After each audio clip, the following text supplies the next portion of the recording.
A new state of play. Grand Theft all over again.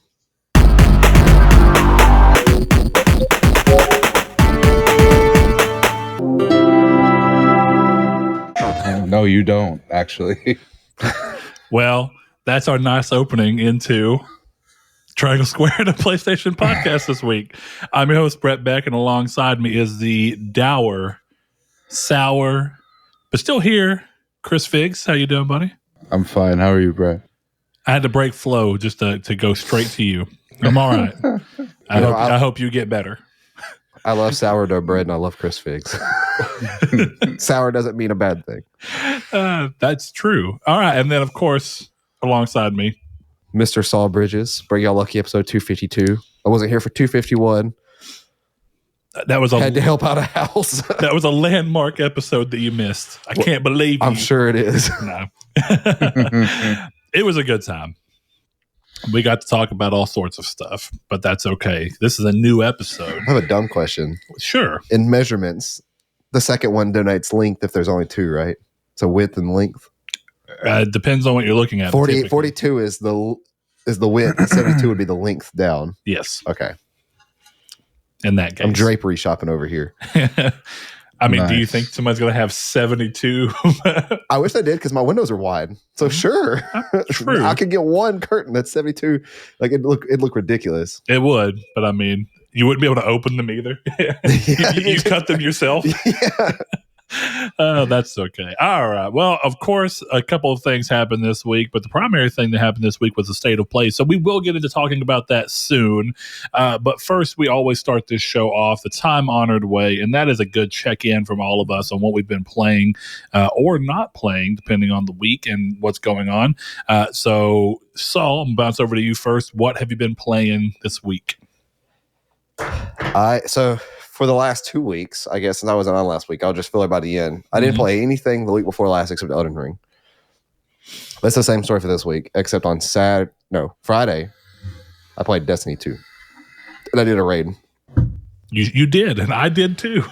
I messaged Chris because I did think it was funny. I was like, here I am, first day getting back on Destiny 2 after a big break. And then immediately, as soon as I get on, there was a raid party already there. I just jumped in the party to the chat while I was going to do Witch Queen story. And then suddenly, Gavin was like, just I'm out. like, oh, what? There's a sixth person now? That's not me? I'm going to go gamble. I'm literally going to go to the boats. And so I ended up getting roped into agreeing to do Vault of Glass before I had even loaded into the game. Yep. So my first time back in the Destiny 2 with new content was to play Destiny 1 content. Yes. But it's important to note that, as I mentioned to you, the 2 times that Chris and I did it or at least that I think Chris did it with me one time. We didn't get far enough one time. Either way, 6 and 7 hours respectively because of we were there for like an hour and a half. Bad groups of people. And to be fair, we would have been there a lot shorter if people were like, they were dead set on doing cheeses that took too long. Yeah, the cheese for that middle section was pointless. Yeah, y'all don't do the. Why would you do the cheese for the, not the lanterns? What is it called? Oracles. Yeah, that's just dumb. Just do it how it should be done. Well, it's so much quicker. As Chris was saying during and it was a lot easier back in the day. So I understand why we were trying initially, but we were trying to cheese Riven. And it ended up honestly being the group because if you remember, Chris, we sat there trying to cheese for like 2 hours. It was stupid. It was not worth it. But to be fair, as soon as we got in with Joe and Eric and everyone else, we did the cheese in like 4 tries or 3 tries. It wasn't that bad. It's just, if you're going to cheese, you got to have a group of people can pull the cheese off with the damage amount that you need. And we were playing with a bunch of people the first time around with Sean that I know had not played in a while, myself included. So none of us were where we needed to be. Like I was actually on the higher end of damage output, but that's just how it is. Let me put it in perspective. The old Riven cheese, you could literally pull out a green grenade launcher out of your collections and beat it in like 15 minutes. What was this? That was when before her eyes. spike grenade thing. Yeah. Mm-hmm. So it's a story grenade launcher that everybody and nobody gets in the very beginning of the campaign. New light players are not included, but yeah, it's interesting. Yeah. So, Chris, what have you played this week? Elden Ring mostly, with some Gran Turismo and Uncharted 3 thrown into the mix. I saw the other day I saw Uncharted Drake's collection, and at first I was like, oh, he's playing the new Legacy of Thieves or whatever. Then I looked up like, no, that's the Nathan Drake collection. My man's playing Uncharted 3. And sure enough, later that day you were like, playing Uncharted 3. I was like, okay, here we go. Yeah. So, how are you enjoying it? Because I know that's the only one you've not beaten, correct? It's the only one I haven't platinumed. But you've also not beaten it? I've also not beaten it, but it's the only one I don't have the platinum for. I've literally never played. It's fine. It's Uncharted. It's fun. But yeah, absolutely. I've debated. I haven't played it since it released on PS4. Like I rebeat all 3 of them in like a week. But yeah. No, it's fun. I don't know. I'm kind of annoyed with the way the Uncharted games do collectibles, but other than that, it's a good game. I like. That's why I don't have the platinum for any of them except for the Vita one, where collectibles are actually fun. I don't think the collectibles are really any different in the Vita games, so I don't really see that. I liked it because and don't worry, they're not massively different, but at the time, the novelty of an Uncharted game on handheld was enough to drive me through the ones that were still meh. But then the one thing I liked about that game is like they were actually branching off paths for explorers, where it's like you can just go this completely opposite direction, and it's just to find different treasures and collectibles and photo vistas and stuff. And it wasn't the most compelling content, but it was kind of cool to have an Uncharted game at that time before 4, where it was like, oh, this is finally an Uncharted game where you can kind of go off the beaten path and explore to find treasure, and not just, oh, where you've already been, climb to this specific spot to find it. I mean, not that they're massively different, but the feeling was kind of nice of like, oh, I'm going to go off to the left over here and cut this bush down and then do this. And I mean, like I said, not a massive difference, but at the time, it felt good. Sure. I haven't played enough Golden Abyss to agree, but it doesn't sound any different to me. So. I said, as someone who's done them all, sounds the exact same. But yeah, I'll play. There's a reason I only have the one though. The novelty at the time got me. Well, it's because, as I'm sure you'll talk about, you refuse to check guides. So if you just used a guide, it would be pretty easy. Chris. It's almost entirely your fault. Just don't worry about it. Don't worry about it, Chris. I got this. I've got it covered. Well, I guess that leads me to me. Yes. What have you been playing? Horizon. Again. No, I beat it. So I beat the game and did every trophy besides the one, because I was like, okay, yeah, the first game you could replay the last story mission at any point. So I went about after finishing the game. At the time, I didn't realize that I had forgotten to scan a machine that's in the end of the game only and has no spawn outside of that mission. And so I was like, oh, I'll go back and replay the mission after I do everything else and just get it that way. It'll cap everything off. Be cool. And then I got every trophy done and then realized you can't replay the last mission. And here's the problem.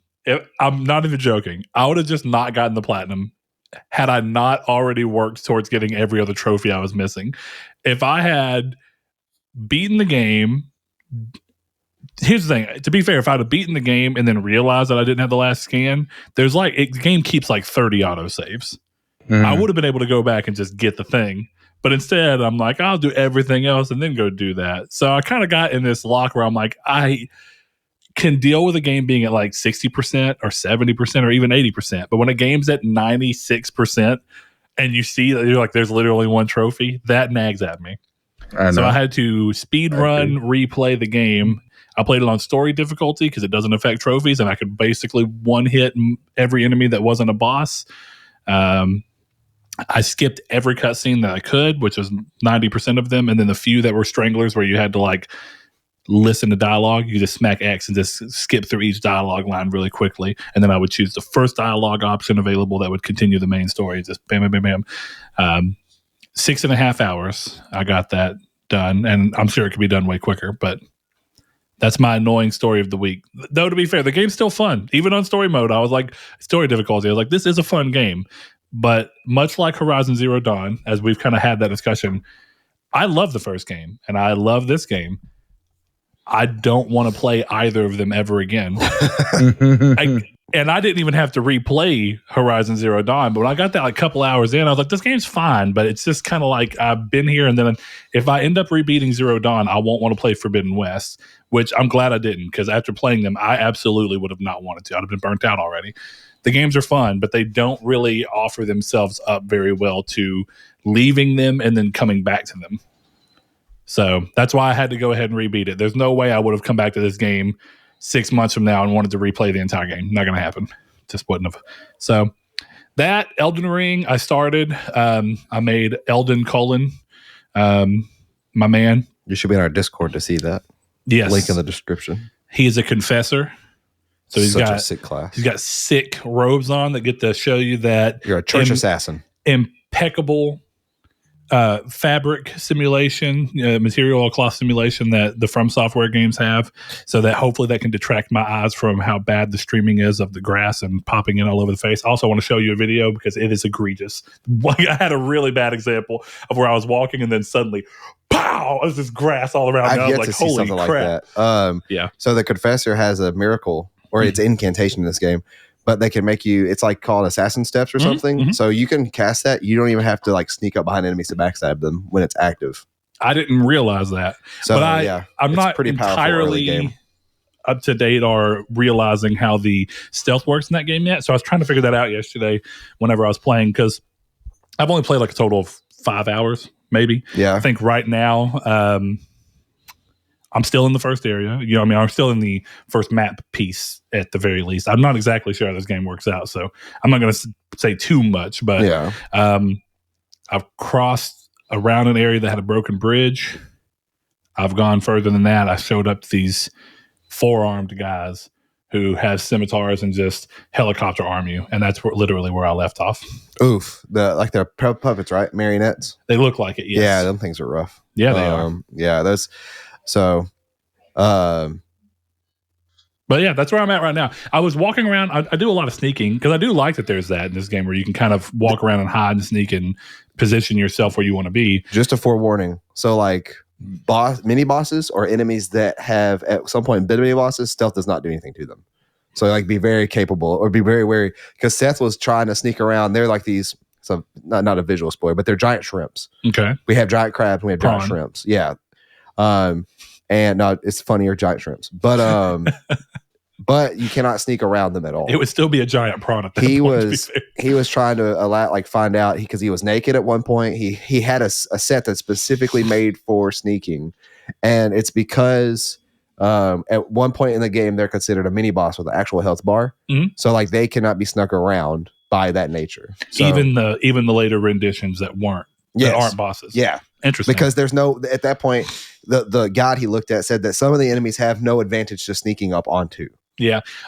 That's the one thing when I was playing yesterday, I was like, I don't know how much sneaking plays into the full game here. And I'm a little worried that I'm going to rely too much on sneaking and positioning, backstabs and stuff to where when the game doesn't allow me to do it, I'm going to end up sucking. I had that real thought in my mind yesterday of slow down. Maybe it's worth just going ahead and going head on in all battles. But I don't know. I mean, I'm there's times where you can't, right? You can still position yourself for backstabs, but it's a little different. There's this big giant skeleton dude with a huge axe who was basically could one hit me. And he wasn't terrible, but I had to roll around and essentially backstab him like 6 times for him to die. And I was like, all right, keep working on my backstab positioning, which do you feel like backstabbing is way easier in this game than it has been in any other Souls game? Not to me, no. So I'm gonna tell you, and this is biasy, or recency biasy. But when I was playing Demon Souls Remake, I could not line up backstabs near as often as I do in this game, even when I'm not sneaking. Like even if I'm literally starting an encounter with an enemy and just roll around or walk around or whatever to his back, I can backstab every single time pretty much without fail. And that was like a 1 in 10 times in Demon Souls. Even later in the game, it feels like it's a little more forgiving of a window. I feel like it is because I know that I can be in the middle of a fight, and if I just hold L1 and go in circles, eventually I'll backstab the guy. Yeah, and I don't feel like that's the case with Demon Souls. No. Whether it's because of Demon Souls originally being harder and them wanting to keep that, or if they made it specifically harder in the remake on purpose. I doubt that they did. They didn't really talk about. They didn't want to change much of the core experience. So either way, I'm not in love with Elden Ring yet, but I don't hate it. It hasn't gripped me yet, and I'm waiting for that moment. On the flip side, Gran Turismo has got me way more involved than I anticipated it to be. I like Gran Turismo and I know that, but I was like, I'll just play it around other stuff. And then I've spent like the last 4 days playing mainly it and only it. I borrowed my dad's racing setup, and God, it smells like it's just been underneath his bed because it's like a fold down chair. And he smokes in his house. And so it smells like a cigarette smoke. And I mean, I cleaned the entire thing and I put all sorts of stuff on it, no matter what. If I sit in it for more than like 30 minutes, I smell like a cigarette and I hate it. But it's fun. Yeah, it's not good. I do really like Gran Turismo too. Or 7 it's very fun. Yeah. I liked you've only played it on a controller. And to that, I actually really love the way the game feels on a controller. It's the best a racing game has felt to me on a controller. Now, it's still second to the wheel because the wheel just brings steering. You know, it actually fights against you as you steal certain ways. And I don't know that I know the controller could ever do that. You know, like I can understand how actuators going into triggers can make it to where there's a light pressure, kind of like a spring-loaded feeling to the acceleration, and then more of an actual weighted stop on the brake. But I would love if they could ever find a way to actually have it to where there's an actuator or a stiffener or something inside of the analog stick to where as you turn it, the analog stick gets harder if you're going faster and traction's got higher, surface friction or whatever. So either way, it's great on controller, even better on steering wheel, and the game is very fun. Mm-hmm. How far would you say you are, Chris? I'm pretty far. You got like 20 cars unlocked? No, I have like 50 cars unlocked. Oh, nice. You're closer to me than I thought. Actually, you might be past me. I've got about, I think, like 45 cars right now. Yeah, I'm doing the BMW menu. Okay. Yeah. Yeah, you're pretty sure you're the one past me. Because I've been looking at other people playing it and seeing what's coming up. That's cool. I'm glad you're enjoying it. It is very fun. I'm playing it with full assist mode on, so I don't know if I'll like it when I turn that off to go for the trophy. So you've got, I mean, the first couple races that I did while I was going through the licensing for License B, it's been a while since I played, so I was like, I'm going to keep it starts, or at least the way I started, it starts with auto brake on, but not auto brake and auto steer. Mm-hmm. So I had auto brake on while I was doing all that. And then I got to a point where auto brake, just if you don't brake, it'll brake for you. But if you start to brake, it still assists you to a degree, but not as much. So I was getting to where I was comfortable doing it by myself and getting the gold on every license test. And then I turned it all off. And you get way faster lap times if you actually can turn off the brake and find the right spot to pull it off, because the auto brake breaks you a little too much. But it's hard. Yeah. So that's one of those things, like I don't remember even turning it on or off. So like now that I've played so much of it that way, I don't know that I even want to stop. Yeah. It's an automatically on thing. I think unless you choose, if you choose the hardest difficulty up front, I don't really know. Probably. I feel like it's been automatically on in most of the games in recent years, but to be fair, like Sport, I played, but I didn't end up falling in love with for whatever reason. I don't know if it's because it didn't have this more underlying RPG active thing where it's like, hey, here's a thing for you to complete and get rewards for it. I really like the overmap and being able to go to everything in tune. So I don't know, but I'm far more into this than I anticipated myself to be, happily so. But the assists are a real interesting thing. So you currently have driving lines on in terms of where it shows you the optimal, even though you can still do better if you just know the tracks well enough. But you have the driving lines on, and I'm assuming you have where it shows you where to brake on. Mm-hmm. Yeah, that's what I have. I turned off where to brake while I was on controller still, but whenever I hooked up the steering wheel, I was like, all right, I got to get used to this brake again. And I turned the hey, here's a suggested brake start area on, and it helped me dial in, but I'm going to turn it back off soon. It's fun either way, but it is fun to really challenge yourself and be like, if I turn everything off, what does it feel like? How well can I really do? Yeah. There was this one that gave me hell. Tokyo Speedway. It was one of the cups that you can do that's not required for story. It's a side cup, and I think you have to have a 550 vehicle, and it's got to be a front rear bias. Anyway, kicked my ass forever. I could not get I could get to third pretty consistently, but I could not get second or first. It was like they were always at least 5 seconds ahead of me, and it was hell. But I finally got there. There you go. Good work, buddy. There we go. All right, so we're going to go ahead. I know Chris has a kind of timeline today, so we're going to try and not be overly long with today's episode.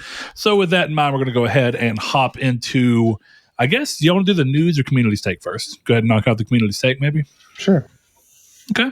The community's take last week came from kind of this overall rumor mill that's been popping off about Sony coming back, and all the rumors right now seem to be about, Sony's doing this with this IP.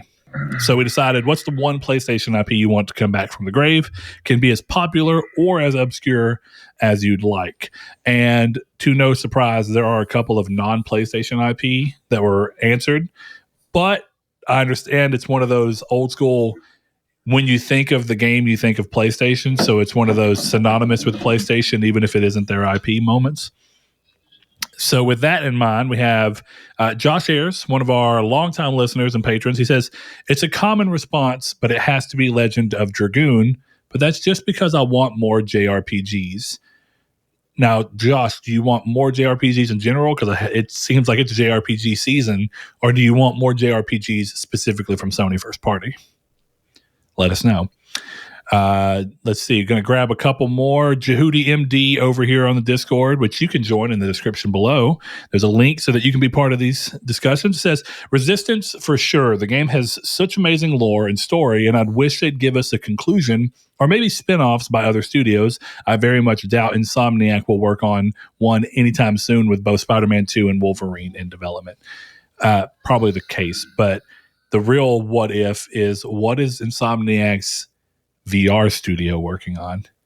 Because they're working on something, I can guarantee you, for PSVR 2. Awesome Dave in Discord also says Resistance. He says, I love those games, and I would love to get a remaster trilogy eventually, and then hopefully a new entry in the series, or even a reboot. I feel like the world has so much lore that could be fleshed out. God of War has got me in this weird thing of where I really like the idea of a game that reboots a lot of the game, but still keeps the lore intact. It's a soft reboot is what they called it. But it's a remake sequel. It's weird. I think God of War it has this open ability to do it pretty easily. Like how many other franchises or at least genres of games do you really think could kind of pull that off? Like, what could a Resistance game do to keep the lore alive, but still kind of reboot what it is to a degree where you still have things that make it feel decidedly Resistance, but new ideas? Like, can you really do that with a first-person shooter to the same degree? Because I'd say, like, the part of what happened is, I say that to the point of people want Resistance as a shooter. But if you think about God of War went from being an action game, like Devil May Cry style action game, to being a action adventure Souls-ish like game, which is quite a change, but it's not an impossible change. So like they're closer. Like, what would you do with? I've never played Resistance. I have, but it's to a small degree that I don't remember. I'm just going to go off the Halo thing and just add a grappling hook. I don't think it qualifies as a reboot, but that's it. Sure. Yeah, everything is adding grappling hooks and like hang gliders and everything. So add a grappling hook and a hang glider. I think we'll be good. I think, Chris, you've played Resistance. I know you played Killzone. Do you play Resistance? Very little, yeah. Okay. Well, I guess that's just a question for the either. I've played all three of them, and I don't really know what I could see being done that would keep it feeling Resistance, because I just don't know what you do to change first-person shooters to really make them feel different.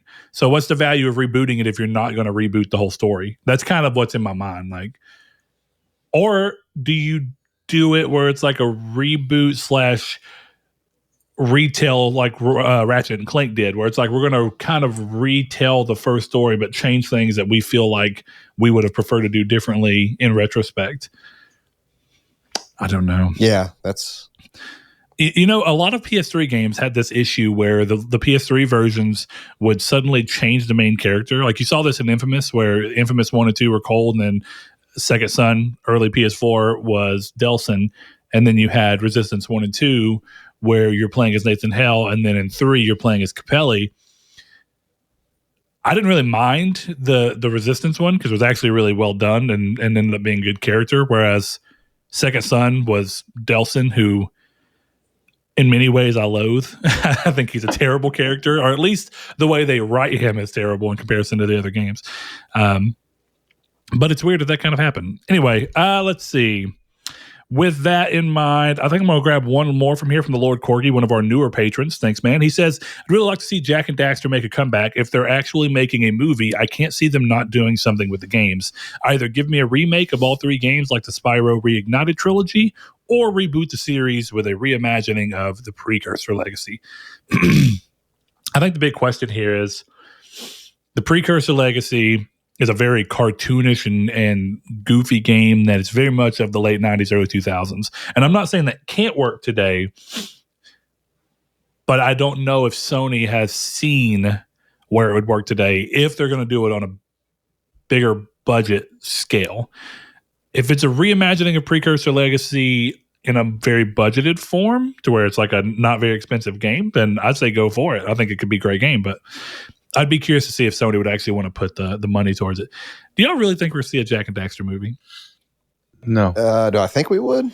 Yeah, no, probably not. That's that whole Tom Holland wanting to play Jak, even though objectively it'd be way more funny for Tom Holland to play Daxter. So I'll throw that out there.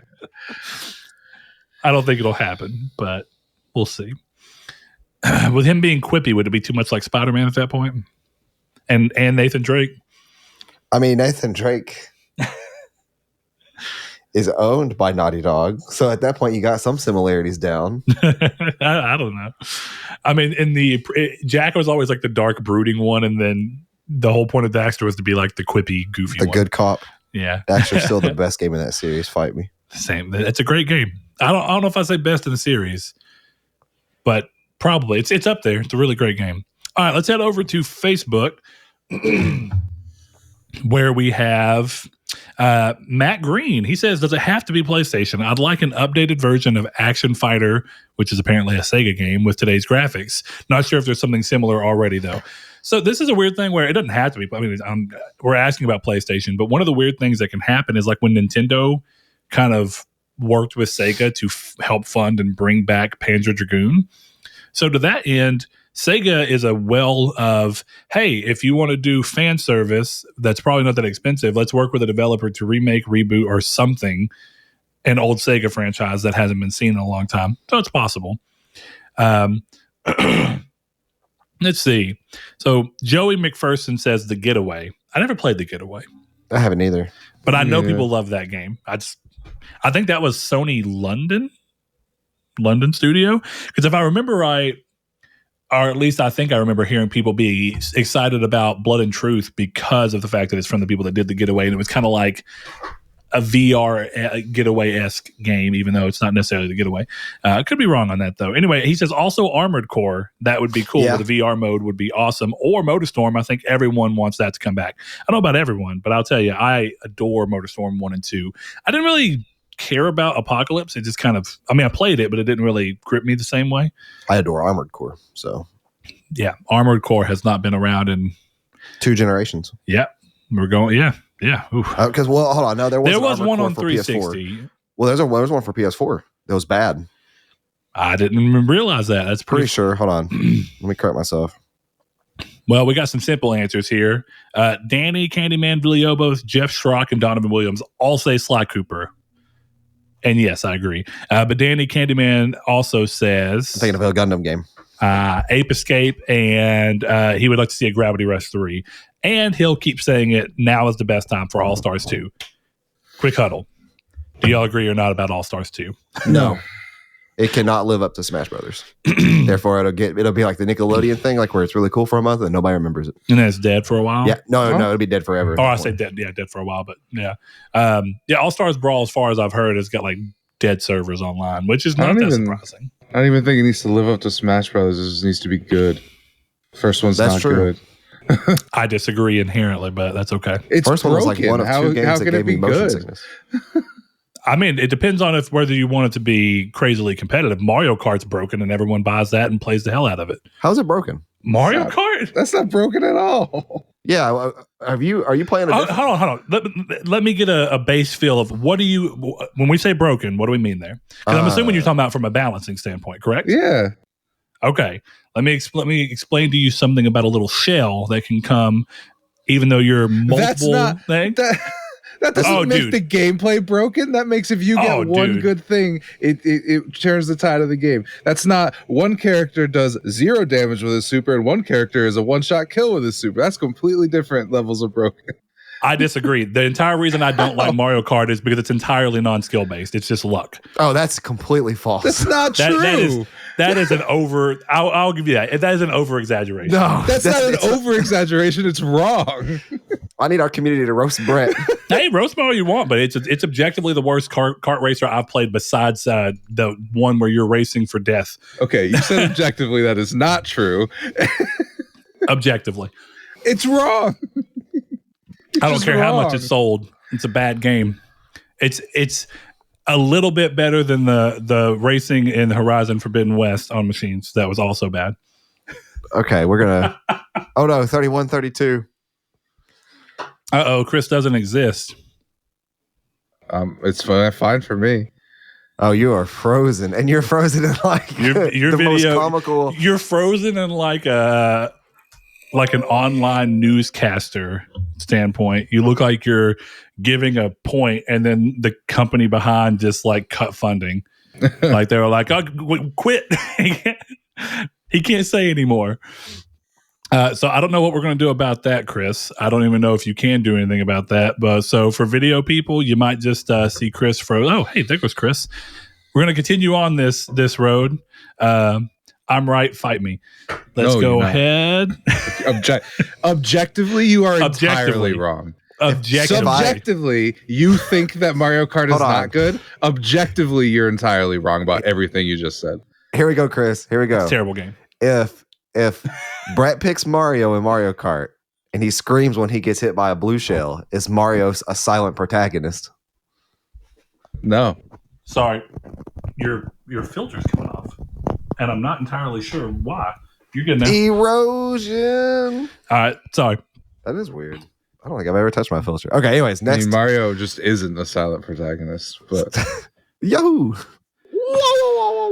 Yeah. Well, now here's the real question: is that if is he silent in terms of what those thoughts actually mean?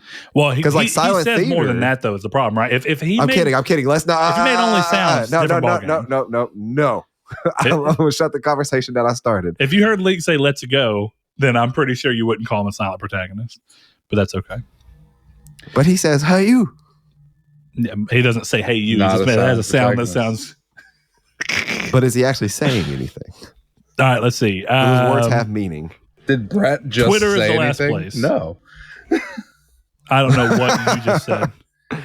Oh, I forgot how bad Ape Escape looked.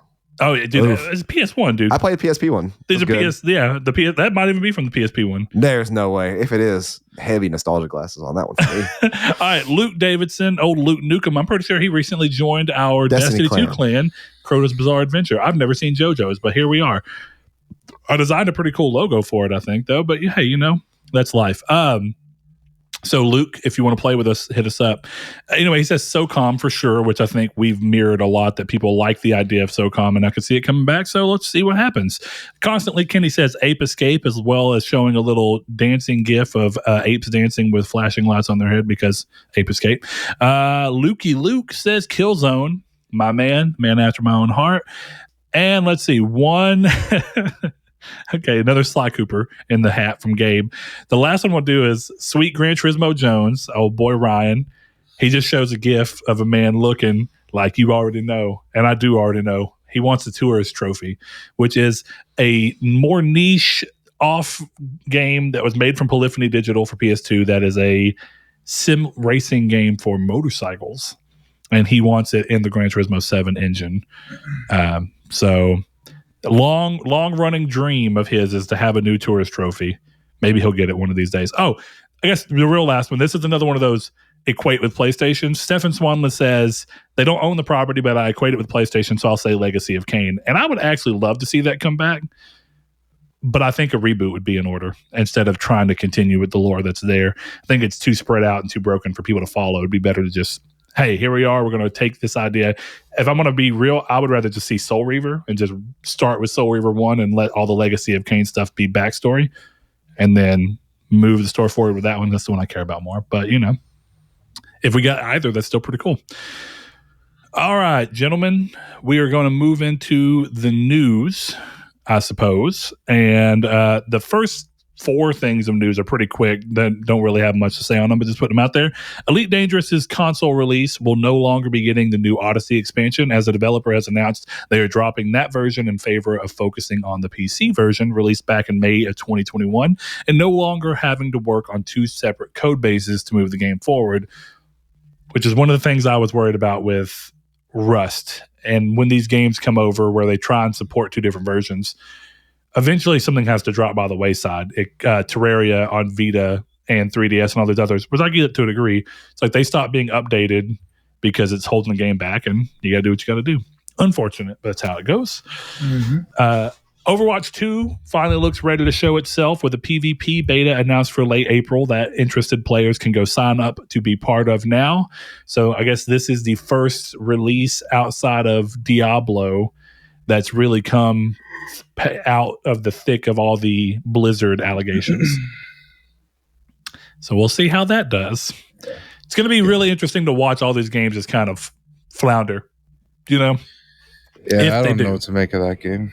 Because I like Overwatch 1, but I don't want an Overwatch 2. So, well, it's more weird, and this is just online, so it's it's a bubble in and of itself from hearing people talk. But I saw people saying like, why does this just sound like and being described as essentially DLC? They're like, I don't want DLC. I want Overwatch 2. If you're going to make Overwatch 2, make it something different. Instead of just feeling like glorified DLC. It's just a campaign, which is so dumb. Because the online is cross whatever for the first 2, so there's really no reason to make that game. My assumption, because this kind of discussion I had with Diana the other day when we were playing, because I did play Destiny 2 Witch Queen. I guess I didn't really say that, but Witch Queen's fun. Oh, yeah. I mean, I didn't talk much about Witch Queen. Witch Queen's fun. I'm actually having a blast with the campaign. It's the legendary campaign is really good. Yeah. Chris, I don't know if you ever even started it. Legendary campaign is like Grandmaster Nightfall difficulty. You got to be like, but with no champions. No champions the entire time. No champions the entire time. Yeah. So you don't have to worry about that hard, but yeah, it's I liked it. It was fun. I didn't know how much. Did you actually beat it? I didn't know. I know you played a little of it, but I didn't know how far. No, I played like halfway through. Okay. Yeah. I mean, yeah, I agree as well. I still might think I agree, but it's still closer to that, right? It's not as mindless as a lot of the story stuff for Destiny has typically been. Yeah, it's definitely more engaging, interesting. But when you have those clutch moments of being in the darkness by yourself, and you're like, oh yeah, I also did 90% of it by myself that I've played so far. Diana helped me with the first mission, but point being, in that when we were doing the first mission and going through when we were on after the raid and did that. We were both talking like, eventually, like Destiny 2 is in its 4th year, and eventually there does reach a point where it's like, how much longer can Destiny 2's engine continue to be interesting and do something new and push the game in a real way?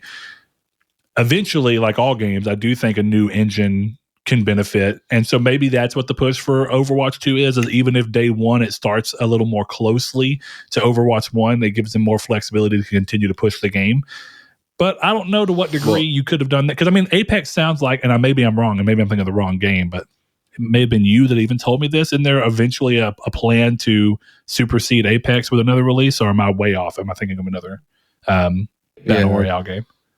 It's not Apex. Warzone 2 gets a new one.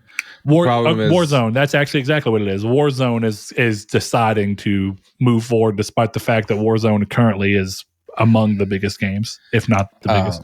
I would agree with your speculation, except again, the game is completely 1-to-1 with Overwatch 1 on multiplayer. So it's not like they can change the engine anyway. Interesting. Yeah, I don't know what their point is. I never got into Overwatch. Their point is making money. Probably.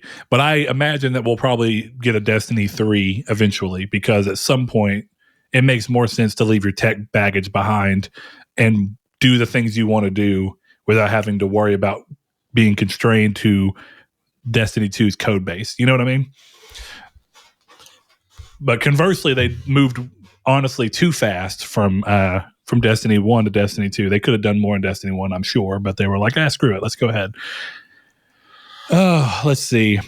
Next thing up, Gotham Knights, the new Batman world release from Arkham Origins developer WB Montreal, has a release date finally. They took to Twitter to reveal that the game is launching on October 25th, barring no delays, which is delays are still a thing right now. I still need to see more of the game. I mean, I'm interested in it and we'll probably play it, but still want to see more of the game. Let's see. The Crew 2, Ubisoft's open world online racer, is surprisingly getting an enhanced backwards compatibility patch to allow for 60 frames per second support on PS5 and more as the game moves into its 5th year. I'm going to be honest, up until today, I didn't realize that game was still active. I thought that it was already down. Hey, kudos to Ubisoft for letting them continue to support it. Kudos to the people that are still playing it. Hopefully they love the game, and I'm glad this is happening. Ideally, I'd love to see more and more games allow 60 frames per second support for backwards compatibility, but it does take a patch to get there, so unlikely. Bloodborne. Anyway, Grand Theft Auto 5. Make you pay for that again. Of course they are, because they're smart businessmen. And they should. Sometimes they're smart. All right, now we're getting into some of the bigger stuff. So Grand Theft Auto 5, as we all know, is coming to next gen versions, and that goes live March 15th, the day after this podcast airs, and will be available for $9.99 for PS consoles through June 14th. After that, it will go back up to its full price of $39.99. Now, separately, you can purchase Grand Theft Auto online if that's all you want, and it will be available for free to PS players through June 14th. You will have to have PS Plus in order to play online, but otherwise it is free. Where if they wish to continue after that time period, you can buy just the online for $19.99 should you want to. Just something I put for note, it does seem like the multiplayer is still included in the full Grand Theft Auto 5. That's $40. So while that can be bought for $10, if you're even at all interested in playing that game online for an extended period past the free window, might as well go ahead and buy the $10 one so that you don't have to buy just the $20, even if all you want to do is play online later. Now, Chris, I know you're a big Grand Theft Auto man, so thoughts on this? I'll spend the $10 just so I don't have to pay more for it down the line. When you inevitably want to play it again? Yeah. I don't know when I would actually play it. This campaign's really good. Like, I think it's great, but I don't know. It's very long. I could see that, because so is Red Dead 2, and clearly there's an initiative to somewhat have some follow through between those. They clearly have their differences as well. I mean, I actually want to play Grand Theft Auto, so that's fun. That's what I was about to ask, because I know that you're kind of like me in that it wasn't as bad for me. I think Red Dead 2's gameplay, gunplay, I should say, is you know, like I can fight through it, but I don't like it. I like the gunplay. I think the rest of the game is garbage. So what do you think is bad about Red Dead versus what do you think is good about Grand Theft Auto? Grand Theft Auto doesn't make you spend 45 minutes sifting through a drawer for half a can of used tobacco spit. It's a waste of time. That game wastes your time. It doesn't respect your time at all. There's nothing in that game that respects you as a player. Outside of the story, which should just be a movie, because that game sucks to play. I think the gunplay for third person is something I don't really care for. I think that I don't really know that I could have beaten that game if first person mode didn't exist, because I played the entirety of that game in first person. See, that sounds so bad. Infinitely better than third person. I couldn't imagine doing that. Yeah, I really like, because, and this maybe is the difference. As a first-person sim style game, which I think are as a sim style game, where a lot of the stuff that the game has going on is far more, we're going to kind of put you into the boots of, like, this is what the game marketed itself on, like being a cowboy. You got to brush your horse, clean your guns. You got to take care of your horse and get it healed. And if you leave it somewhere and lose it, you just literally lose your horse and all these different things. Or if it gets hurt, you have to go heal. You have to actually go get it back up. You can do these bar fights and all these different things. I don't find for myself those things to be compelling at all in third person, at all. The moment you move that camera into first person, where it feels like you're moving through the world and doing the things through your own eyes, those things become more compelling to me, even though some of them I still don't care for. But I think I'd agree with you if I felt like I was watching my third person character sift through drawers. I didn't mind it as much when I'm playing this game from the standpoint of, this is a first person immersive sim. I'm playing as a cowboy. I'm going through this and doing this. And I really do think that's the only reason I could get through that game, because I did beat that game. Conversely, I did not, and I have not, and I've tried again and again and again. I have not tried Red Dead Redemption, or I've not beaten Red Dead Redemption 1. I play that game for about 5 to 6 hours every time, and then I get so bored. I don't know. I mean, So Red Dead Redemption 1 I think it has to be way better. That's crazy.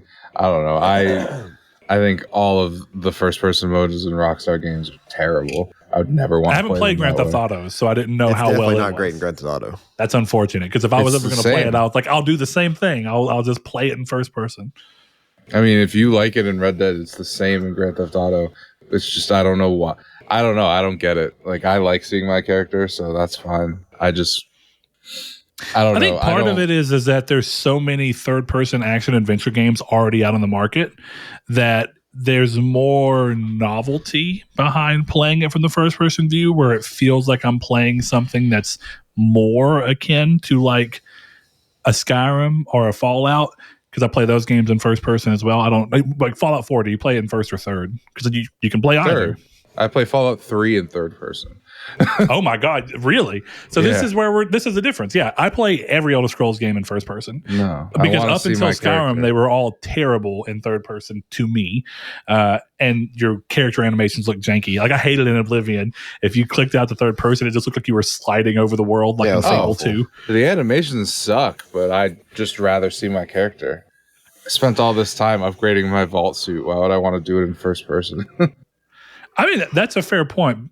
That's where VR is really interesting, because the mod that's on the one I have for Skyrim VR, you can see your armor in your body, and you're like, when you move your arms, you see the full thing extend, and it's like, this feels like I'm getting to see it as if I saw myself wearing clothes. Like, you look down, you're like, this is a sick shirt. You know what I mean?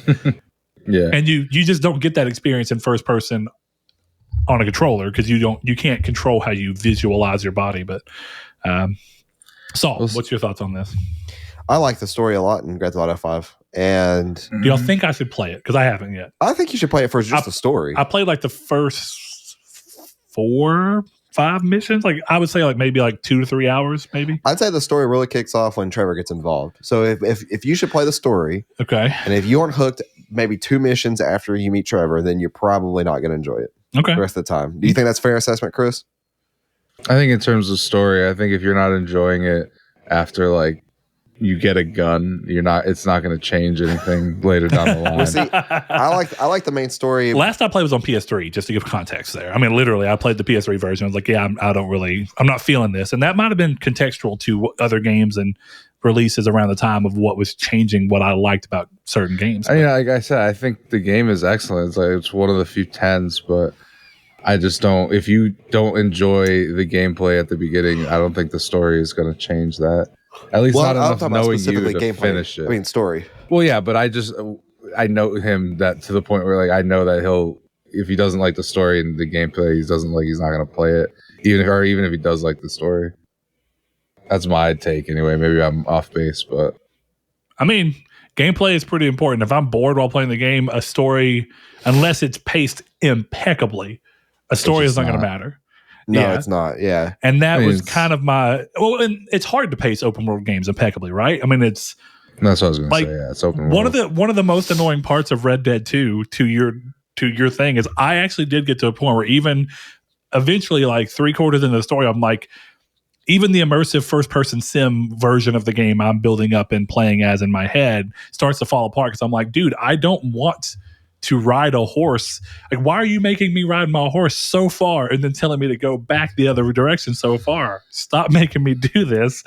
It just starts to kind of grate on you, and those are things that I think pacing in good storytelling also ends up a lot of the times getting messed up by open world game design because the game feels a need to make you run through the world so that you can experience some of the random encounters. Whereas if you take Red Dead 2 and you just make Red Dead 2 a game that's more like Gun or something, where you're playing through missions and you're just doing the missions and you don't ever traverse an open world otherwise, you're just going through missions and control of the areas, I think Red Dead 2 would be even better for me. And I think Red Dead 2 is still a great game, but I think I'd liked it a lot more if I was just like, you just let me play the story without the extra bells and whistles, because a lot of the times those open worlds start to fall apart anyway, because if you do take to yourself and explore a bunch, a lot of the illusion starts to get broken. It's like, oh, look, this prisoner just ran out and wants me to uncuff him and help him and all these different things, and I have an option.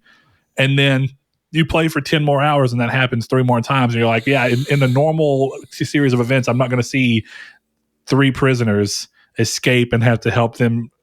It's just, it doesn't feel real anymore. It's like there's not enough variation to the random event. So it's like, I would just rather play the story about Dutch and all this stuff going on from a mission to mission, Uncharted like structure, I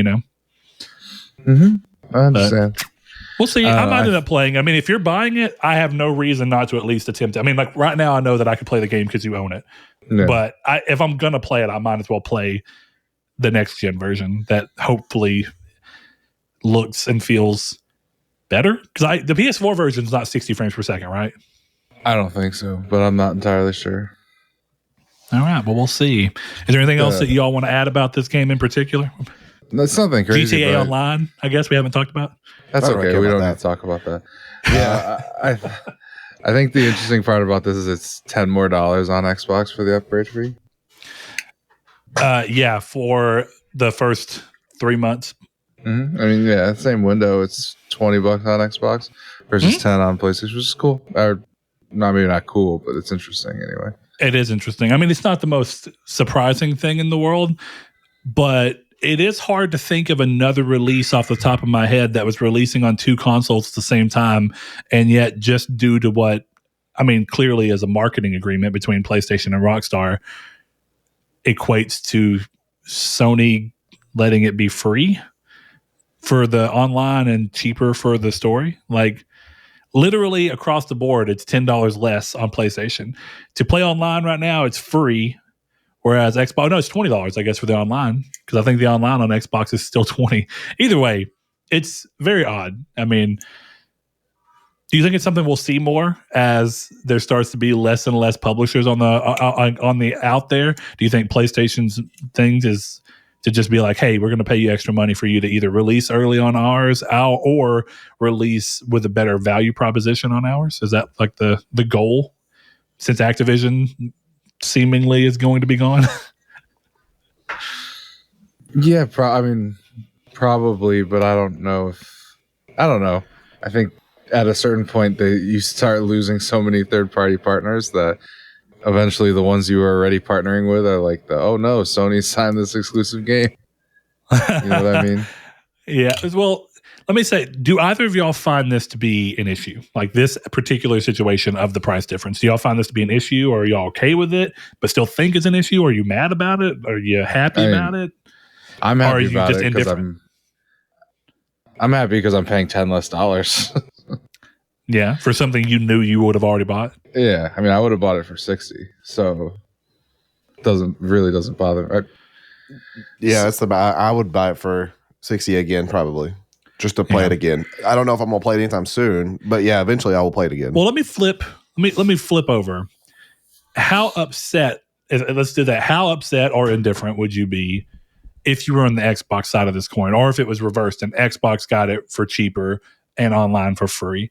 Would you really care, think of it in a different light, or would it just kind of be like, oh, I got to pay $10 more? It's a little annoying. Personally, for me right now, I wouldn't care just because I'm not going to play it when it comes out. Yeah, you have so much other stuff going on. Yeah, and I would be paying $60 for it theoretically anyways, because that's what I was under the assumption was it was going to cost when honestly, they announced it. I thought so as well, if I'm being honest. So, but that's a whole conversation that I don't think we have time to get into about the ethics that I think of. I don't think that it should be, I think it would be the same as if it was on Xbox or PlayStation, is that like it's the same game, should be the same price. Yeah, it's weird. Sales are one thing, but like this kind of thing is it's opening the door for more problems potentially down the road. Technically, this is a sale. That's kind of the problem. The game is $40 on both consoles. Yeah, but there's an extended period of where it's 75% off. Exactly. Yeah. It is on. That opens up deals later down the line that could be taken advantage of, that I'm not too sure until we see examples are good or bad. Do y'all think this spells anything at all? Anything, if there's even a possibility of Sony trying to cuddle up and be more cozy with Take-Two?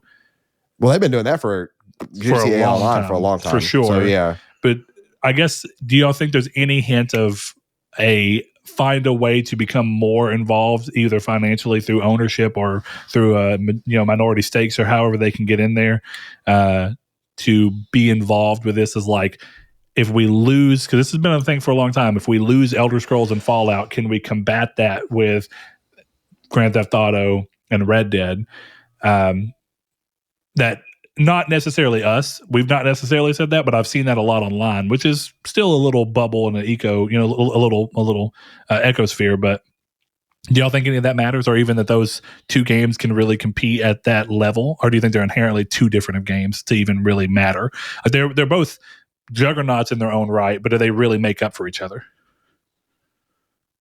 I mean, GTA is way bigger than anything else. I was going to say it dwarfs everything that Microsoft owns outside of Call of Duty combined is probably less important than Grand Theft Auto. So I don't know that would ever I don't know. Like, Sony doing that, I feel like would be kind of crazy. Yeah, it would be similar to the thoughts of people being like, it would almost seem fiscally irresponsible to make Call of Duty exclusive. I think it would be the same place that I would definitely land if they were like, Grand Theft Auto is exclusive. I'd be like, is that cool because I own a PlayStation, even though I don't really care about Grand Theft Auto? But is that cool? Sure, for me, because I benefit from it. But from a financial standpoint, you stand to make significantly more money from a Grand Theft Auto 6 being on every single thing you can put it on. I don't think you become the second best selling game of all time behind Minecraft by restricting yourself to PlayStation consoles and PC. You do, but I'm going to sound like a hypocrite, but I've made this argument before. Because of how many consoles Sony has versus how many consoles Microsoft has, it's out in the wild, like in customers' hands, it's significantly less beneficial for Sony to release on Microsoft than Microsoft to release on Sony. Just True. is. True. I agree with that statement. But at the same time, I mean, if you can be on the hit is lessened as long as there's always a PC release of every one of these games, right? If Sony's like, hey, Grand Theft Auto 6 is console exclusive to us, but then it's still on PC, then you have a humongous potential market. But how big does that market actually hit and buy in? Because I would be really curious to see the breakdown of Grand Theft Auto 5's sales and see just how many of them are console based and how many of them are actually PlayStation based. Because I have a sneaking suspicion, because of the fact that it's almost constantly in the top 10 per month, that Grand Theft Auto 5 has a massive amount of its sales to think because of PlayStation. Oh, 100%. But I don't know that for sure. PC is a gigantic market, but how much has PC actually benefited that 150 million units or whatever it is that they're at for Grand Theft Auto now? It could be a lot. It could not be. I don't really know. PC sales are weird because piracy, which, I was going to kind of skip this, but did y'all hear about piracy being temporarily made legal in Russia as a means to try and fight off all the sanctions that companies are putting on them.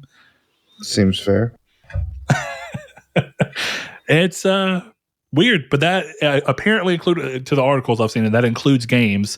And for companies, they can use pirated software so long as it's software from a company that holds a sanction against the U.S. right now, or against Russia rather right now. So, like, if Adobe's like, we won't let you use our products in Russia, then Russia's like, it's okay if it's an Adobe product, you can you can pirate it. But either way, any of y'all want to finish up anything on that before we start talking about the next thing? No, I'm good. All right. Next thing up, Dead Space's remake has been announced for an early 2023 release date on Twitter, alongside more development updates showing work-in-progress examples of improvements to the game's audio systems and evolving them with modern technologies to give players more immersion through the game's audio. I think anybody who's played Dead Space 1, 2, or 3 knows how important the sense of isolation plus the actual... The first game, you're either accompanied by Isaac's breathing, labored breathing, injured grunts, or monsters. That's like the 90% of the game's sound. So it's really important there.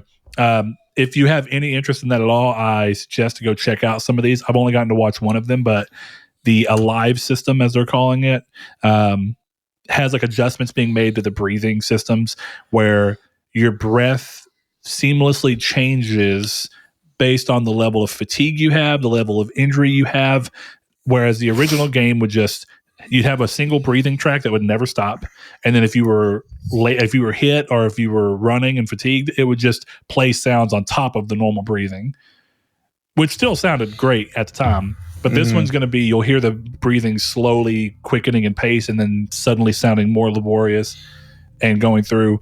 And one of the things I like the most, and I love this in games, is separate audio lines for each physical state. So he's recorded a line for when he's just walking and not fatigued at all. He has a fatigued line to where he sounds like he's more short of breath.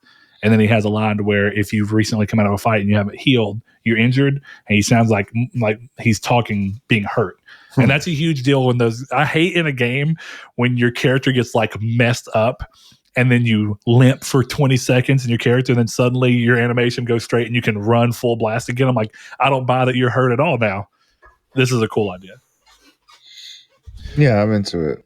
I'm not interested in checking out anything for Dead Space because I'm just going to play it.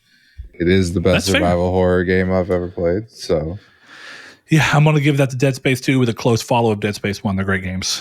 I love Dead Space 2. They are. Yeah. I haven't watched anything. I haven't done anything specific for Dead Space remaster or remake or whatever it's going to be called. Yeah, it's remaked it, honestly. But yeah, because I know I'm going to buy it. Yeah, Dead Space 3 is a better game than most people give credit for, by the way. I just want to throw that out there. It's not as good as Dead Space 1 or 2. I give you that as well. But it's a solid game. It's also not a Dead Space game, but that's okay. It has its moments, but through and through, it's not a Dead Space game. I agree. Then again, I never played that whole game. That's just something we'll get into in a little bit. Adding co-op to games like this significantly change the way that they feel. And apparently co-op was a big push from EA from day one. And they staved it off in the first game due to time shortages. They staved it off in the second game because the first game was such a success. But by the third game, EA was still knocking down and being like, we really need co-op so we can market co-op. I never played it, but I can't imagine playing that game co-op because I only see it as making it either worse or just so inherently different that it's like, am I playing Dead Space or Army of Two? Yeah, Army of Two. I think it's Kane and Lynch. You remember the PS3 era of every game being couch co-op, two buddies, and it's always like we have two main characters and you guys are going to work together.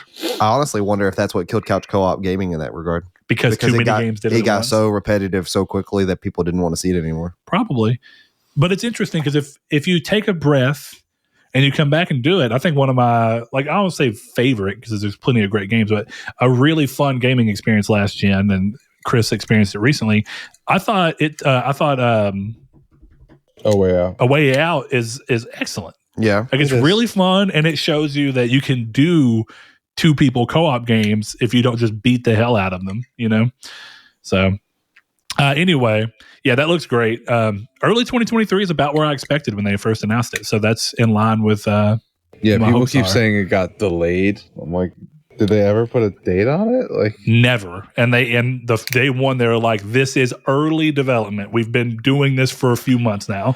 right. So I think at that point, anybody who thought that an entire Dead Space remake that not only is being remade, but is adding dialogue and stuff to the game was going to be done in half a year to a year, you're fooling yourself. I hope they don't ruin it with the dialogue, but I'm really curious, but clearly that comes down to the fact that I still enjoy Dead Space 2 and actually think it's a better overall game.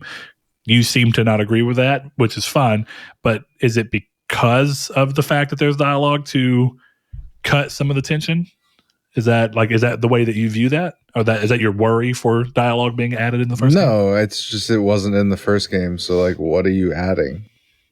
Why are you adding? Somebody has to write something to what he's saying. Yeah, and it's just like, why? Why wouldn't you just leave it the way it is? My assumption is because if this does well, we're either going to see a new entry or a reboot or a remake of 2. One of those two. Like we might get the Resident Evil treatment where they keep going and they want it to be more congruent than the original releases were. And I don't think that that's in terribly wrong position. I think if you have the tech and stuff now, doing it so that when you go to 2 and suddenly he's talking, it's not like, what the hell? Why is he talking? It was weird, and it was honestly weird from 1 to 2, to be honest. Like, so Isaac doesn't say anything at all the first game, and then suddenly is just talking in the second game. It's odd. I mean, I don't know that I think it is that odd because he's by himself the vast majority of the game. Like, but he has literal. This man is in a group full of people watching people get, like, at the beginning of the game when you're getting off of the Ishimura or whatever it's called, and you have the pilot, the black dude, I can't think of his name, and there's that lady. They're all talking and having conversations and pointing at you, and you're saying nothing and doing nothing and not reacting at all. It is a little odd. Now, it works for the rest of when you're playing the game, with 99% of the game parts that you're actually physically playing are by yourself, it's not as big of a deal. But when you're being spoken to and you don't say anything, but then the second game you do, it's odd. So it either be take all dialogue from every future Dead Space game out to match this one, or, if you're remaking it. I understand back then when Dead Space was a gamble and a risk, they're like, yeah, we don't really want dialogue because it's extra cost and everything involved, and we're just going to pay a voice actor to grunt and breathe laboriously. Yeah, I don't know. It just seems, because now it's not a remake, it's a reboot. I mean, true, but what do you consider Resident Evil 2 to be? Resident Evil 2 remake, as they call it. It's a remake. It's inherently different from Resident Evil 2, right, though. But did they fundamentally change the story? Because him talking fundamentally changes the story. Therefore, they fundamentally changed the gameplay. I mean, the gameplay, whatever. They change the gameplay in remakes all the time, and they changed story. I don't think it was as big, if at all, in 2, but I know they changed story in 3, or changed the way the story goes. And I wouldn't call 3 a remake. I would call it like a reboot / change of 3. 2 is, as far as I remember, completely faithful to 2. Yeah, I haven't played RE2 on PS1 in a long time, so it is a little hard to remember. The reason they even changed anything in 3 is because it would have been so short that you couldn't have legally charged $60 for it. Hey, No Man's Sky charged $60 day one. So, buddy, back off. Look at how much time they've had to spend making good on what they did. They said. That's true. I'll give you that. All right, moving on to the next thing then. I'm very excited for it. Looks good. Much like y'all, I'm buying it. I don't really need to see anything, but I don't mind checking it out. Let's see. Next thing, and the biggest thing of the week, is new State of Play came and went, and the rumors of a big March showcase with massive reveals proves false. Yet again, which is not a surprise. Instead, we get a look at mostly games from PlayStation's Japanese partners and publishers, with a side of Returnal thrown in there. The games shown off in order were not Dino Crisis, Exoprimal. It does follow me here. Watching the reveal before they actually put a name to it, showing the redheaded girl, and everything, I was like, This is either Dino Crisis or they're trying so hard to tap into Dino Crisis love because they've seen the fervor on the internet of remake Dino Crisis that they're just like, we're going to put enough things in here to where people look at it and are hyped for it because it's Dino Crisis-esque. How do you feel about this? Would you say it has a dinosaur DNA? That's the second time that I brought that up or been brought that up in two different, wildly different scenarios. Yeah, the other one was yeah. Well, I mean, I wasn't going to say it. Okay. I was looking at you for confirmation that I remembered what you were talking about. Yeah. Either way, yeah, it looks cool. Looks fun. I'll play it. But I also have to say, at this point, if you're going this far, do you think it's going to benefit more from being a new IP, or do you actually think it would have benefited more from just being like, it's essentially Dino Crisis, let's just call it Dino Crisis, and let it either be a sequel to Dino Crisis or a reimagining of Dino Crisis? Like, which do you prefer, which way it lands? Either of you, I guess? I'm going to be honest. There's not a single thing in the state of play that did anything for me. Really? Not a single thing. Really? That's And insane. that may change with Ghostbar Tokyo eventually. But yeah, like this state of play to me was very much similar to like some Nintendo whatever they're called, directs, where it's like, okay, there's a lot of cool stuff in here. I'm not interested in any of it. Yeah. I mean, that's an entirely fair standpoint. Yeah. And I think somewhere in this, if we have time, I think it might be worth having the conversation of people really starting to get an understanding of what state of play is, because I've seen a lot of odd expectations around this. And from the moment that they stated that it was a state of play, I was Leak like, culture. Yeah, it's just leak culture. There are too many toxic people that throw out there for clout, like fake leaks.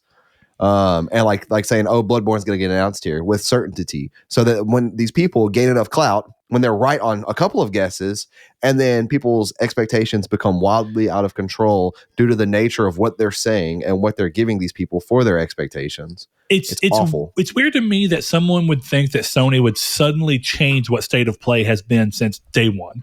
State of play has never, ever been to reveal big PlayStation things. Yep. And people it's to give updates on very upcoming PlayStation things and then announce and reveal new third party and indie games. And that's all it's been. You can directly blame GameSpot, IGN, Game Informer, etc. whenever state of plays became a thing, because they inherently tied them to Nintendo Directs, which are not the same thing. Nintendo Directs reveal some of the biggest first party Nintendo titles, second party Nintendo titles, and third party exclusive to non-exclusive titles.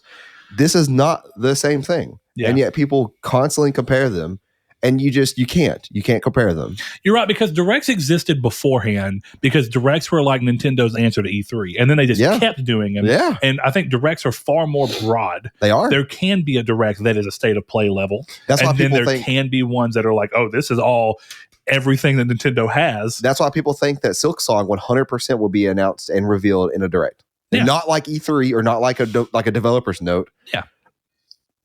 I agree with that. But I think right now it's clear that state of play is for smaller reveals, and then Sony is still doing, whether it's not an A3 the last few years, but they're still looking at the value of one big yearly showcase, and they've called them PlayStation showcases. So the moment that they went ahead and advertised this as a state of play, I knew immediately, no Final Fantasy 16, no Bloodborne remake, none of this Sly Cooper infamous reveals that people were trying to bring up and throw out there. It's not happening. People have way too high of expectations for state of play. The biggest thing you can do right now is really take this as a lesson of state of play has consistently told you what it will be about. What they say, it's a state of play. First of all, get all new crazy announcements of huge AAA level games out of your mind. Second, they said it's going to be focusing on Japanese publishing partners. That is exactly what this was. Yeah. Literally nowhere did this deviate from that. So, I mean, I guess technically Returnal, but even then, that's just a thing for a free update. So we'll kind of go there, but I'm going to go ahead and list them all off. And if there's any of them that y'all want to talk about, go ahead. Ghostbar Tokyo was the next thing shown. It's this year, of course. Stranger of Paradise, Final Fantasy Origin. Gets a new demo. You can carry over the progress. The game releases on March 18th. Forspoken gets a new trailer, new gameplay, delayed from April to October 11th, which is a little unfortunate, but we can talk about that in a minute if y'all want. Gundam Evolution, free-to-play competitive first-person shooter 2022. Teenage Mutant Ninja Turtles Cowabunga Collection, which takes all 13 Teenage Mutant Ninja Turtles console and arcade games and puts them together. Comes out this year. Gigabash, which is a kaiju brawler, not too indifferent from like a what's that game with old classic? They made it Rampage. Yeah, I was gonna say, dang it! It's like Rampage in 3D. Is that the game with The Rock? Yeah. Oh. I really don't know if he's in it. I didn't pay that much attention. Isn't that a movie? Is that? But there is a movie. The Rampage movie is The Rock. Is that which one is that movie? No, but which one? Which one is it? Like, what is it about? Do y'all know? Oh, I mean, it's about kaijus and a big white gorilla he's friends with. That's what I thought. So there's a picture that I've seen of him and Jumanji holding a map, and him in that movie holding a map, and they're like, these are two entirely different movies. But he's dressed in almost identical clothing. I believe it. You're saying The Rock is playing the same character in two of his movies? You don't say. No. I'll tell you what. Listen, every time I get the chance to bring up Mark Wahlberg or The Rock, I'm going to recommend Pain and Gain. That movie, I know you do, is so good. Yeah, that movie's awesome. I still haven't seen it. You need to watch Pain and Gain. But I'm going to be honest with you. Even if the movie's awesome, I guarantee you The Rock is still playing The Rock. He is still playing The Rock. But in a different way than you've seen. No, he's arguably playing more of The Rock because he's just he's just a meathead lifter in that movie. It's The Rock. It's the things that come with his character traits in that movie. Oh, namely sure. being addicted to cocaine. The movie's awesome. See. And being a born again Christian. That movie it's so good. I will watch it one day, but I haven't yet. Next thing up, JoJo's Bizarre Adventure All-Star Battle R. That's a fighting game, of course, fall 2022. Trek to Yomi, which is like a side-scrolling cinematic samurai action game, spring 2022. Returnal. This is an interesting one. This is where it deviated from being Japanese focused, but Returnal Ascension is a free update. It adds story co-op to the game so that you can play the entire experience of the normal base game co-op. And it adds the Tower of Sisyphus, which is their endless mode / actual roguelite mode where you see how far you can get. It's kind of like the Mortal Kombat towers where you just keep fighting until you eventually lose and see how you can climb the tower. I really enjoy games with that kind of playlist or whatever it's called. Okay. Game mode. The last two things, the Diofield Chronicle, which is a new Square Enix RPG, and they're calling it a real-time tactical battle system. I lied. Looks I lied. sick. This is the one thing that actually... This looks more sick to me than Triangle Strategy. I'm actually more excited for this than I am Triangle. Okay. But that's me. Yeah. I like both of these games for the exact two reasons. One, that's like Fire Emblem Tactics, where Triangle Strategy is like Final Fantasy Tactics in terms of the art style. Okay. You have like a chibi style, then you have like a 3D stand-up proper. Now, yeah, the art style is part of it, and I mean, I still think Triangle Strategy looks beautiful. I really like this new age pixel art that they're coming out with. Not Bravely Default, Octopath Traveler Default, or Octopath Traveler art style. Art style aside from this, which I do think looks excellent, this reminds me of the cutscenes from Final Fantasy War of the Lines remake. Not the gameplay, but the cutscenes. A little more polished and a little less cell shade looking. Phenomenal. But still, looks really cool. But the real thing to me is I like the way that they're doing the battling because I, as I've always said, I've got to this point where when I play games, for whatever reason, I tend to like a little more involvement. So keeping it tactical but still allowing this element of real time is really exciting to me personally. And then the last thing is Valkyrie Elysium. Oh, also that Diofield Chronicle is this year. And then Valkyrie Elysium, which is a sequel to Valkyrie Profile, which is an old game. I think a PSP game, if I remember correctly. It's an action RPG. If you've never heard or seen of it, you should check it out. 2022 as well. So a lot of games for this year and a lot from Square Enix this time around. I want to take a second to go back to Returnal because we were talking a second ago about how adding co-op Destiny to Dead Space 3 inherently changes what the game is to a big degree, much like we saw in Resident Evil 5. Now, people loved Resident Evil 5's co-op, but that game felt probably the least like a Resident Evil game at the time than anything ever had. Resident Evil 4 was clearly different, but it still felt Resident Evil enough for me. You'll get some people argued on that. I know that there are people who are diehards on that too, but how do y'all feel like adding, because I know everyone here has played some degree of Returnal. Do you think adding co-op to the actual main story detracts from that experience in any meaningful way? Absolutely not. Okay. I've said this before, but me and you have talked about Returnal's story and the elements of like we were guessing theories and we were like, oh well, if it goes this way, I'll be kind of disappointed, and it went exactly that way, T for T. So there's not like some kind of, other than like a few select cutscenes, there is not a point in Returnal's story where it feels so involved and so immersive that having a second player there will detract that at all to me. I think, and really I do mean from the gameplay experience more, but while we are talking about story, I do think that unless they do something, like I really enjoyed how Resistance 1 tried going co-op, where it was like one of you plays as Nathan Hale and the other of you is just a grunt soldier. That's cool. And then literally the rest of the game is just like you're seeing things happen to Nathan Hale, and the other player is just somebody who's supporting him, basically. The problem I have with this is that the whole point of this game is being a single person isolated, and then everything that's happening and seeing these, I don't want to say too much because there is a story I don't want to spoil, and I didn't even beat it. I don't want to spoil what I do know of the story. But I don't really know how that plays in when there's a second person. How do they do that? I'm sure. Are both of you the main character, and that plays into the weirdness of the story? I'm sure like it's going to do something like that. Yeah, which is another pet peeve I have when it comes to mental stories about. Or does the game and story just pretend that you're not there at all, except for when gameplay is hitting? Which some games choose to do. It should, in my opinion, that's what it should do. It should not create a story element on why there's another person. Go ahead, Chris. What's up? But isn't it? I didn't play very much of Returnal. I didn't like it, but isn't it completely congruent that like one of the loops just had an extra one of her? No, and not from what the game specifically builds up and talks about. I don't want to straight out spoil it in case some people have or are going to want to play Returnal. So one of the loops that you see you is just you, but from a different aspect. It's like, we'll talk about it after the show ends, but it's a very kind of not overused trope. It's a very predictable trope in which the loops, you end the game with like, okay, is this real? Did this not happen? And what do these loops mean? Well, the loops are just, when you see yourself, you're kind of revisiting a PTSD moment in your life. Unless they had something kind of secret ending that I'm not aware of. That's exactly what, if that's what you're talking about, that is what it is. I've got the answer. It's the co-op partner is a PTSD manifestation. That's even worse.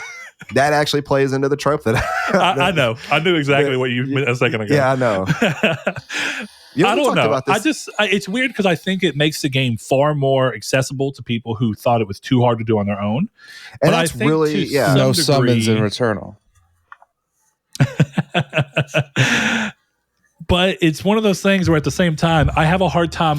It does, the moment you play that, like if you don't play it, then it's not there and it doesn't matter. But the moment that a player plays that, I feel like it really messes with the general feeling and congruency of the way the story and the way the game acts as though you're experiencing these things, because no longer are you isolated. So, and I don't know how that will actually impact the way people feel about it by the end. You can have a game like Destiny. It's a perfect example. You are the chosen one, blah, blah, blah, blah, blah, but then there's hundreds. But everyone's the chosen one. You can be disconnected from gameplay to story in that way and be fine, which is actually, I think that's the way to go, other than make a reason after as an afterthought on why all of a sudden there are these people. Now, Destiny has made it so much of like, not you as yourself as the chosen one, but you as a guardian with all these other guardians are the chosen ones kind of thing. And that's fine, but there's not a way that Returnal could do that I can see that would fit perfectly. But, and don't get me wrong, I love Returnal. That was a contender for Game of the Year for me, a massive one. So I think that like with Returnal, them just adding the co-op mode, which is fantastic, by the way, I think that's a really cool thing that they can do. But just by not making an excuse on why it has to be co-op, it's a game. It's a game. It does not have to tie into an excuse on the story about why there's a second person here. That's only something that people have had to start doing recently, and I don't like that. Just make it a game. It's a game. Yeah, because if you think about Demon Souls, Dark Souls, all those games, the story doesn't ever really try and do anything. Like clearly the game has items that go toward it, but the story's never like, oh, you're calling in another tarnished technically there's room in the lore for you to just pretend that, but the game doesn't actually care. The game just like you can call other people in. Yeah, and there have been allusions to why that is in these games, in Souls games, like why you can summon somebody. That makes sense with the story. But at the same time, it does not have to go out of its way to tell you this. You find that out by reading the summoning bell or the finger or whatever it is in Elden Ring. Which weird, but okay, yeah. Oh, you just wait, involving fingers. But which sounds try finger that sounds like a threat, but but yeah, I love Returnal. I love the fact that they're adding a co-op game or mode that's actually might make me go back and play more of it. But I don't think it's going to impact it at all, other than positively. Well, the one thing for me that's kind of cool about this, like looking at it from a more top level of not looking at Returnal as itself, but rather looking at Sony continuing this trend of fairly large free updates after a game is released, is kind of cool. Yeah. Ghost of Tsushima got it. Like everyone was surprised as hell when Legends got announced. I haven't even tried it, but it was cool. It was like, whoa. So we're getting an entire, like, you get this feeling of like, this development did not have to impact the main story. You don't even have to have that question, right? Because sometimes very single player driven games will have a multiplayer mode, and then one little thing doesn't go exactly like they wished in the campaign, and somebody will be like, it's because they had developed that multiplayer mode that they weren't able to do this. So considering that Ghost of Tsushima got Legends as a completely separate update further down the line, now we have Returnal getting this. It seems like The Last of Us, by way of just having the multiplayer be broken off into a separate title, is sort of getting that, but it's really going to be a separate release. I wonder if this is like a new staple for Sony. Focus on the main game, do that, and then we'll add future things as a free update. I think it kind of gives you the value that people see. It's only from first parties, but I think that people see from the Game Pass way of things, where it's like when you buy the game and then you continue to get value from that same game over. Sony's just doing that without a subscription service. They're just like, when it's our game, we're going to give you more stuff down the road. But I wonder, like, I could see it, but like, is there a Horizon multiplayer mode going to come? Well, so here's the thing with, I've said this before to you personally, long time ago. Mm-hmm. I honestly don't think that with most games, adding a co-op mode would be a bad thing. Yeah. Because it at that point, you just get to experience it. And it could be a silent co-op mode, meaning like it does not have to acknowledge the fact that there's another player with you. It could just be something to experience with your friends, which I think, ironically, Discord has done a really cool thing with that, of being able to stream your games with your chat. And by a weird nature of you just being able to watch them, of like playing a game, like watching a Let's Play in real time with your friends, of your friends doing the Let's Play. Yeah. I think it's really cool. For yesterday, I was trying to explain to Seth where a thing was in Elden Ring, and I had him literally just stream it on Discord so I could just go in there and watch him and be like, it's that way, and then this way. And then I immediately ended the stream, because at this point, I'm farther than him, but there's a lot of stuff in that game that you could have missed as well, right? That I have missed. There is no could have. There is a lot of stuff that you're going to miss, a ton of content no matter what you do. Well, let me back up before I go to Chris, because I want to hear Chris's thoughts on this too.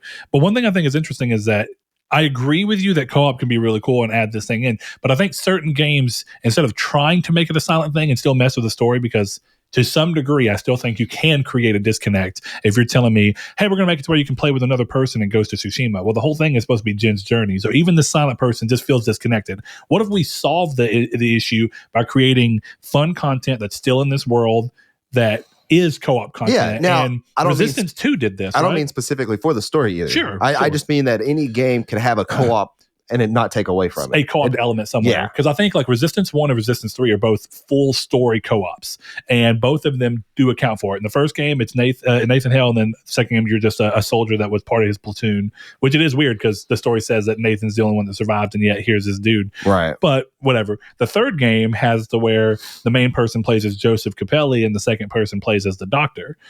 And so it's like, okay, cool. These characters are already together in this world, so it makes sense that this would be going on. Doesn't necessarily make sense as to why Dr. Malikov is adept with a gun necessarily, but it's So at that end, but then Resistance 2 did this thing where they thought that people didn't care about co-op at first, which turned out people wanted it back. But for 2, they just created an entirely different co-op story. And it was missions that you could get together with up to 8 people and go through, and everybody had roles, and it was really fun. And that's what they did with Ghost of Tsushima here. It's like, we don't really see where it fits into the main story. We're just going to create this free thing so that nobody has to feel like they're having to buy it. For free this being important, and we get to have a co-op experience that is in the world, gives you this feeling of working together, but it doesn't detract. Like if they would honestly, like think about this, if they would have had for Returnal story co-op. Or not story co-op, but instead co-op was just added the Tower of Sisyphus, and you and another friend could go through and see how high y'all could climb the tower. That honestly almost solves for everything. Right. But making the story co-op makes the game more accessible for everyone. So I think that's why they chose to do it. Chris, do you have any thoughts on this? No. None. I guess that could be our community's take for the week, right? Of like, what game series or what game specifically would you like to see co-op? I mean, we or can what? do that. Like, what do you think of this? Let's play. No, let's play. I want to go. I want to go real quick and just see what y'all think of this, because whether it's a community's take or however we want to go about it, it was something that longtime listener patron Jehudi had said. He said, you guys mentioned something about fun factor during the last podcast when considering reviews that need not finish a game. My question is, what game mechanics would you consider not fun at all from your perspective? And he says, mine are building elements, rogue with very few exceptions. I think he means like roguelike, and MMO style games. These mechanics are not fun at all to me. I didn't touch the building elements in Skyrim and Fallout 4, for example. That's one that we could do. I mean, or we could look at co-op. Actually, no, let's do that one. Because I'm not ready to answer that question this week for sure. So I'll have to answer that next week because I'd have to think about that. Okay. Quick pulse check for y'all if Chris feels like he has time. Chris, how much time you got? Not a ton, but not a ton. Yeah. All right. Do you want to go ahead and wrap the show up and save this for another episode? I don't mind. We can talk. Go ahead. Okay. This is something that came to me this week because of the fact of people talking about pausing in Souls games. But where I'm going is the way I typed it out. Let's just go. Pause features in games and sub-functions like pausing a game while you're in menu in some games where other games allow you to pause, but inventory management, crafting, and all of those things still happen as the outside world moves around you. Think The Last of Us, where whenever you go into your backpack to craft something in The Last of Us 1, characters are still moving and doing things around you. So you still have that element of danger. Another game that broadcast that was the 360 Alone in the Dark. Yeah. Where it's like you open up your coat and you're doing everything in your coat, but the world's still moving around you. But this all, of course, is stemming from the fact that Elden Ring currently has a pause workaround, apparently, where you can go into the menu and then hit menu explanation and it stops all the monsters in the world. Now, when you're playing online, I have to assume that still wouldn't stop the potential for an invader. Yeah, there's no way. Because you can't do anything about that, but it does act as a thing. And so, of course, one of the questions that's come up is, if the game already has a workaround for pausing, at least for the offline mode, why doesn't the game allow you to pause when games like Sekiro already have pausing? Because Sekiro, being a completely offline experience, you could just pause. Mm-hmm. Could you? Yeah. Yep. Now, this game, you can go into network and turn online mode off, and you can go to offline mode. Yeah. And people are arguing right now that if the game already has a weird workaround for pausing, well, okay, hold on. When you're in offline mode, workaround is a glitch, not a workaround. Yeah, I agree. I agree with that. But I guess the thing here is, what is your thoughts on pausing in games in general? Because I saw a big thing come up with people being like, it was a weird hills to die on for me as reading them. But I saw people being like, I don't know why any game allows you to pause. And I'm like, well, that's a little dumb. Ridiculous. Well, okay, I mean, to be honest. Here's my thought. It's a very quick one. If pausing is designed as a feature, or I say as a mechanic, so you have to be smart, like in The Last of Us. When you want to craft, you can't just do it in the middle of the battlefield and then all of a sudden whip out a brand new bat. Mm-hmm. You have to be very smart. You have to do it at the end of battle. You have to make up healing items to be able to heal at the end of battle. You can't just pause and then make a healing item in the middle of battle. I think that if it's designed that way specifically to be as a little hardness element to the game, it's fine. That's how it should be designed, which is what Souls games have always done. So back off a little. Okay. Because the argument people are having isn't that menu systems should pause you. People are saying that there should be a pause button that literally only pauses the game. That is it. Okay. Doesn't do anything else. This is the same. Just to allow people. I mean, and I'm just making sure you understand where the conversation is. It's the exact argument as the difficulty argument. Mm-hmm. This is a thing that's been in every Souls game. Oh, yeah. Ever. And it's only because that Elden Ring came out Is this now being talked about as a feature that needs to be implemented the same way? Well, I'd say it's because Sekiro came out, actually. Well, I think Sekiro is what started making people be like, I could pause in one. But Sekiro spawned the difficulty argument. About it launched, and so many people were like, this game's cool, but it's too hard, make it easy. Mm-hmm. This game's cool, but it doesn't have a pause menu, make it pausable. Mm-hmm. No. The game is designed for you to have that tension. It's a very tension-focused game. That explains a lot of the mechanics about this game. That explains the difficulty of this game. That's how and in my opinion, any crafting system in any game ever should not allow you to pause. I actually love that. I like the tension of that. Keep you on your toes. But I still think that that's inherently different. I'm not saying that I agree that the game should pause, but that I still view that type of pausing inherently different from just a hit pause, and you can't go into the menus, craft anything. You can't benefit yourself for any other than, hey, my kid just fell off the porch and is screaming, and I've got to pause the game to go run out without losing progress. That's what people are arguing here is like, if you get the Bee Gees and you're in the middle of a boss fight, and what's the Bee Gees? Bubble guts. And suddenly you got to run. What do? Do you shit on your couch or do you pause the game and you don't get any benefit? If you're that dedicated to the game, I think that speaks volumes of how good the game is. Those are the two differences. And I just want to make sure that's clear while we're having this little short discussion, because they are inherently different things. I agree. In-game things that happen, I'm a huge fan of, hey, when you're in the menu, the game world's still around you because it makes sense.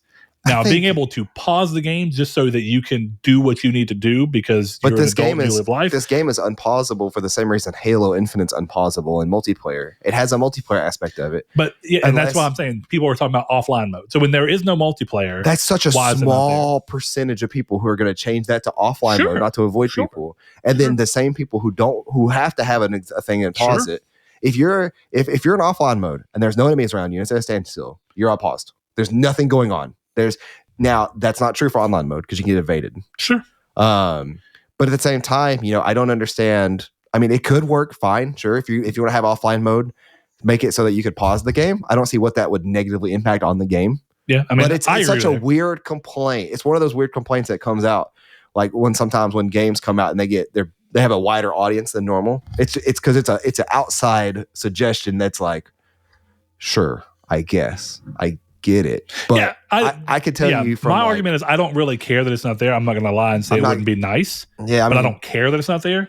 But I understand the argument of at least currently that if you're in offline mode, which I do think is important to specify, you have to be. If you're in offline mode and the game already has a way that they are unlikely to ever patch out to pause it, what would be the harm in just having a pause? Oh no, they certainly patch their games. I don't know where unlikely came from. I'm just saying this in particular is something I'd be curious to see. They were 100. They've already adjusted builds in this game. They've already. But I'd be curious to see if they take this out. Oh, I'm sure they absolutely will. This seems purposely designed to be like, hey, while we're giving you a second to explain these menus that are more complicated. Because in Dark Souls, every Souls games have had this explanation box. Sure, and they've never paused the game until now. I've never seen the explanation boxes in the way as this, though, to be fair. It is the exact same as it is in 1, 2, and 3. It is the exact same where it explains all the little details. Well, hold on, are we talking about the same thing? Yes, like when you hit options and then you hit explanation so you could see what the abbreviations mean for all your stats, where all the items are. No, this is like a new submenu that just explains what everything's supposed to do within it. And I've never seen that in a Souls game. Maybe I'm mistaken, but I was watching a video and he was looking at like his character and he was going through and scrolling through the little like what STR means and stuff like that. Mm-hmm. And that's what he was saying, paused it. I don't know. I know what I've seen, but I haven't tried doing the pause around. But the menu explanation thing for a game that is designed to play online, just not only for invasions, but for all the messages and stuff like that. Sure. And I think that like having a pause feature is weird. But then if you want to play offline and have a pause, go ahead. Like that's no issue. I agree. Chris, you clearly sighed whenever I brought this up, so you must have strong feelings one way or the other. Whether it be that it's so strong that you just don't want to talk about it, or you have strong feelings one way. What is it? That sigh carried some words hidden in there. I think it's a stupid conversations to even be having. The game's not designed that way. Stop complaining. But maybe this is a hot take. If you sit down and play a video game, you should be committed to the game. If something happens, oops, I have to turn it off. That's life. But I don't see, what if aliens invade and I have to go get my shotgun, but I'm in the middle of a boss fight? Shut the game off. Like, I'm not saying that things don't happen in life. I've spilled stuff on myself in the middle of a boss fight and had to, die. But die. Like, I don't understand. Like, you're playing a game, you can't pause. You haven't been able to pause in FromSoft games, except for one, since the beginning. Why are you playing an Elden Ring if you're worried that your kid's going to take a dump? You know what I mean? Yeah, I mean, I agree. I know I'm being like super like kind of shitty and maybe a little gatekeepy, but it's just a matter of like, if I sit down to play a game, that's what I'm doing. If something else happens and I have to turn the thing off, that's what happens. Like, if I get called into work in the middle of a boss fight, guess what? I'm going to turn the game off and I'm going to die to the boss.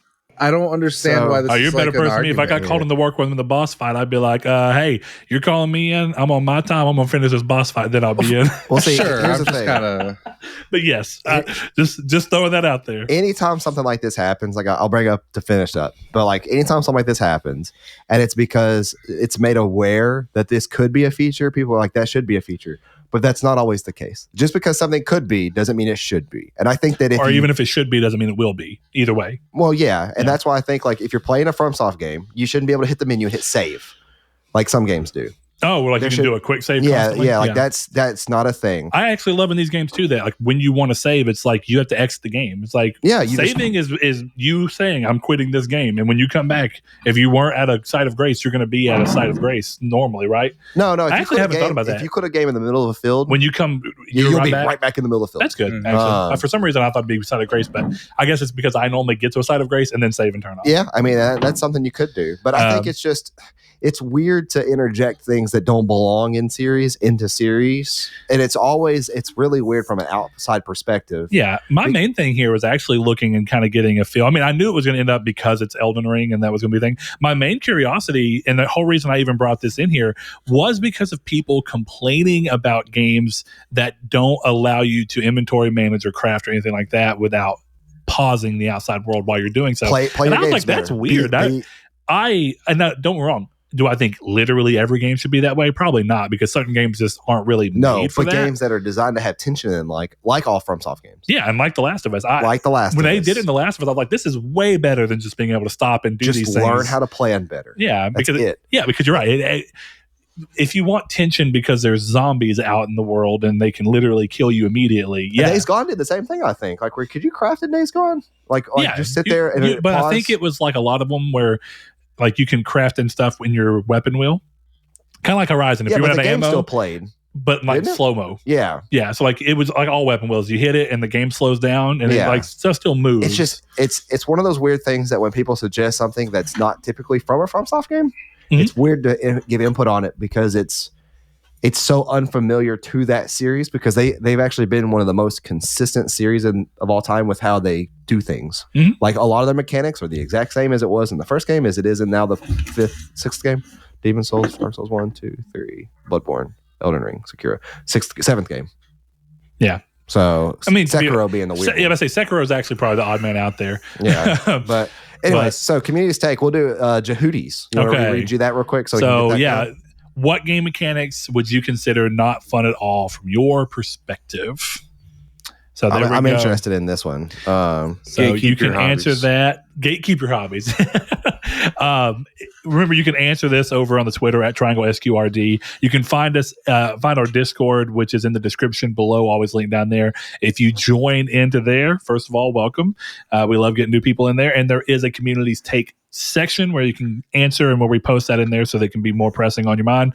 And there's a Facebook group called Triangle Squared, a PlayStation podcast. Asked to be entered into there, and you can also answer there. We post all three of those places and kind of pull them all together. But without much more, I think we just want to remind you that if you want to support the show with more than just your time, you can head over to patreon.com/Nartech and give as little as $1 per month to help support the show and the cost that goes into keeping this show running. We appreciate every one of you who do so. Again, patreon.com/Nartech. And you can help us just like our friends, the Lord Corky. Salvador Garcia, Hammond Egger, Bailey Robertson, Rob Wartpoint, Mark Schutz, Cypher Primus, Kyle Grimm, Rude Days 93, Joshua Lago, Kevin Bacon Bits, Luke Rabbit, Danny Villalobos, Solitary Red, Jehudi MD, Sean, Josh Ayers, Derek Porter, Constantly Kenny, Matthew Green, Sean Sanderud, Steven Salazar, Shadowist, and my name is Dan. Thank you all. Thank you.